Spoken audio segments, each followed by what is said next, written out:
Thank you for joining me in this video covering the Layout Points application. You will not need your total station or tablet for this video, as I will be using the simulator to present the examples used. All other lessons learned throughout this video series will work together to accomplish tasks related to this and the other two layout applications, Layout Lines and As-Built, and should be watched for refreshers in any areas necessary. The Layout Points application can be found on the Icon Software's home screen within the applications palette. If it does not appear here on your tablet, toggle it on through User Permissions.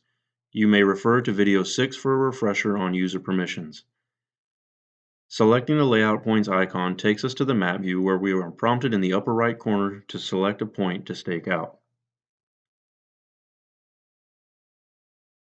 Before we're able to begin staking out points, we must complete a setup for the total station to know where it is in relation to the building and the control lines. You may visit Video 16 for a refresher on setups. For us to complete a setup, we must power on both the total station and tablet and connect them through Bluetooth. You may refer to Video 2 for a refresher on Bluetooth. If you do not see any points on your map view to select, check that they are turned on through your Layer Manager. Refer to Video 15 for a refresher on the Layer Manager. If no CSV files appear in your Layer Manager, ensure that they have been properly loaded to the job associated with the floor you are working on, within the project you are working on, and that you are currently working in the correct project and job. You may visit Video 7 for a refresher on project setup and organization. Once these steps have been completed, we can start selecting the points we want to lay out. When I select a point, before I click Start, I am given some information in the prompts in the upper right corner. By default, I am shown the point number and the distance from the total station to the point I selected, which is represented by the blue line on the map view.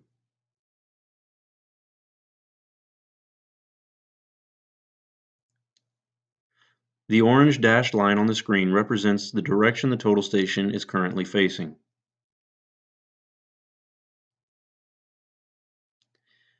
I will not see the true current location of my prism rod and the distances I need to move towards the point I've selected until I click Start. Most users find it easier to mark the deck when they have a description of the point they are searching for displayed on the screen. At this time, clicking the arrow to the right of the point information will cycle me through the available pages until I see the point's description.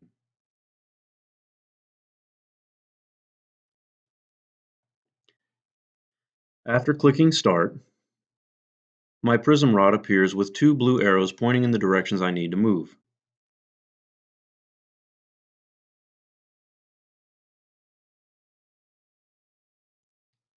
And the distances I need to move next to the arrows.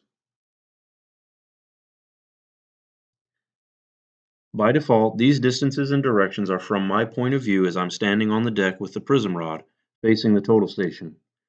The blue line on the map view is now connected from my prism rod to the point I selected,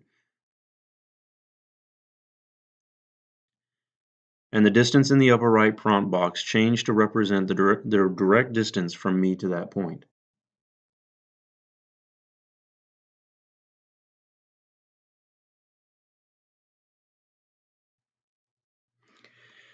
If I move the prism rod, the distance values change, and the arrows will change as well depending on my location. Notice also that black dashed lines have appeared on the map view.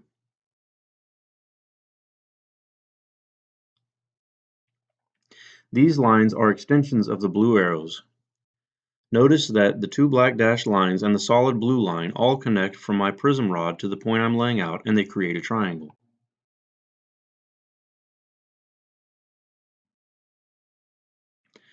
This is a graphical representation of how I need to move the prism rod to find the point I'm searching for.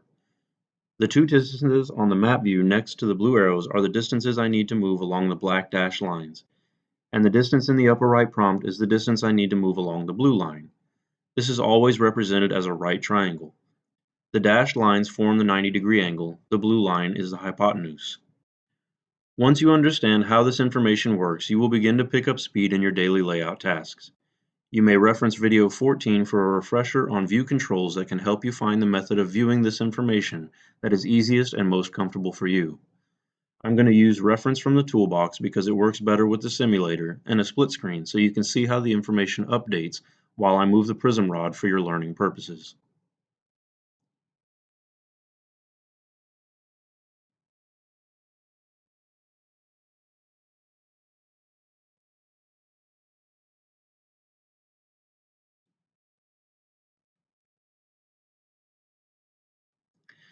Notice that my black dashed lines changed positions and the distance values changed.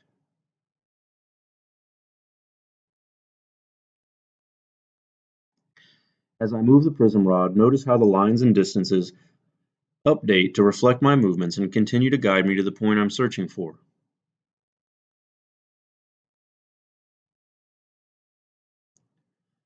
Once I've gotten close to the point, notice that my map view changes to a bullseye.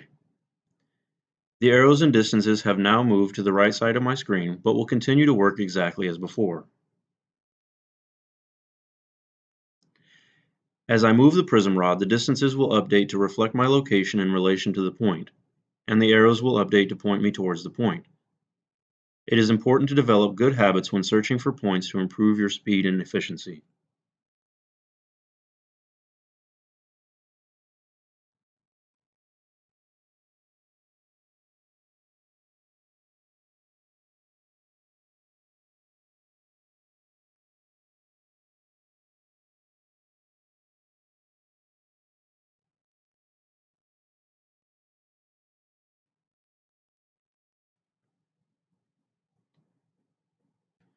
Once we've gotten the rod within the distance tolerance of the point, we always click Store. If you get a message saying the point is within NE tolerance, but above or below grade for elevation, just click Accept.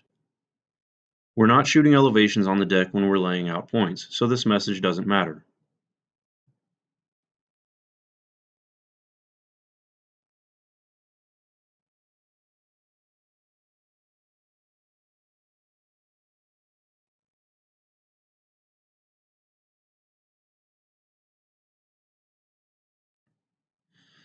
There are two important reasons for storing the point. The first is that it leaves behind a colored mark on top of the point we laid out, which helps us keep track of the points remaining, so we don't waste time searching for points we've already completed. The second reason is that the stored points are our digital record of the work we've completed. These points can be extracted and used as as-built or QA/QC records should our project team ever end up in a dispute about the location of our installed components.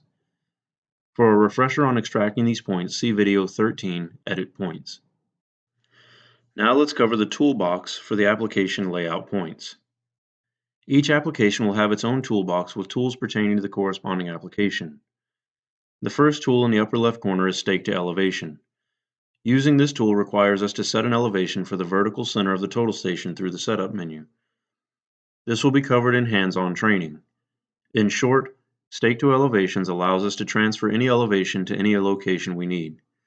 It is a highly effective tool that can be used practically anywhere without referencing control points. The next tool is Reference.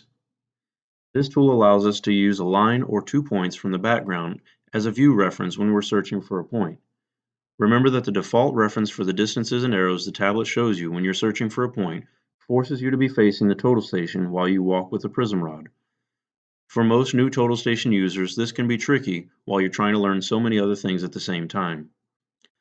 Among the projects I've visited while training other new users, what has been reported by the majority is that they like to be facing one direction the whole time they're searching for points, so they don't have to try to remember where the total station is from one day to the next.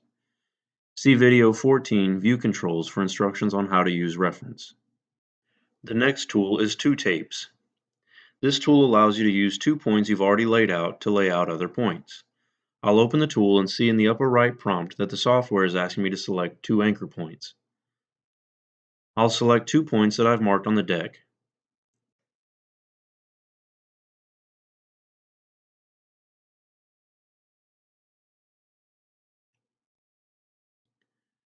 And now the upper right prompt is asking me to select a point to stake out.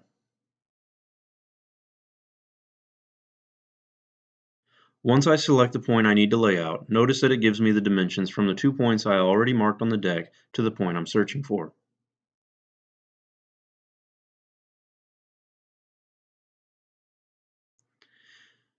If you notice that your screen jumped away from the area you were looking at to your prism rod, click in View Controls and deselect Automatic Centering. I can continue selecting other points to get more measurements from the same two anchors.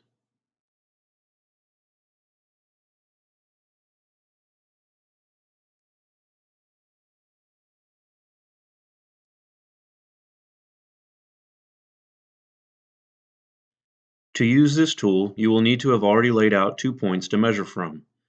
This tool can be applied in many different situations.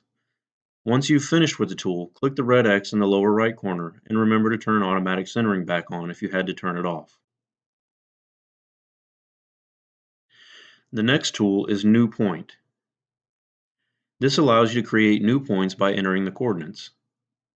This will be covered in the sketching application video. The next tool is Edit Points. This allows you to edit the ID or coordinates of points. You cannot edit a point that was imported as a CSV file. From this toolbox, points that have been stored can only have their ID edited. Points that you have created as new points can have all information edited.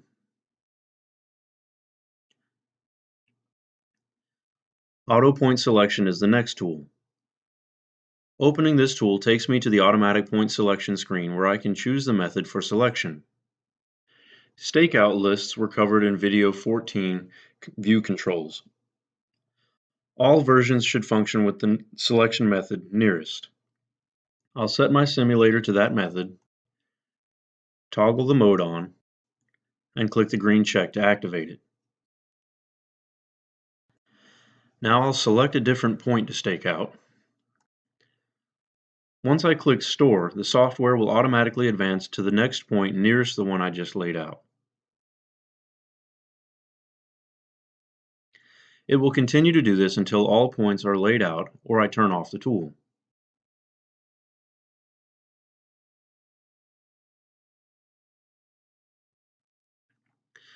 To turn it off, return to the toolbox, open the tool, toggle off the mode, and click the green check. Now we are returned to the manual point selection. The next tool is auto staking and will not be used. The next tool is undo, which allows us to undo actions. The delete tool allows us to delete points. Open the tool, select the point to be deleted, and click the green check. Clicking the red X cancels the delete operation. To replace a point that was accidentally deleted, use the undo tool. Finally, as mentioned in the opening comments, all previous training videos work together to support the layout applications. There are many view controls and visibility filters, search methods and point identifiers, and other various tools that can be combined to make your layout work faster, easier, and more comfortable for you as the end user. It is highly recommended to watch all the videos to use the equipment to its full potential. These videos, combined with the training and support recently added to the company, are here to help you in any way possible. Thank you for joining me in this video covering layout points. Please join me in the following video, which will cover layout lines.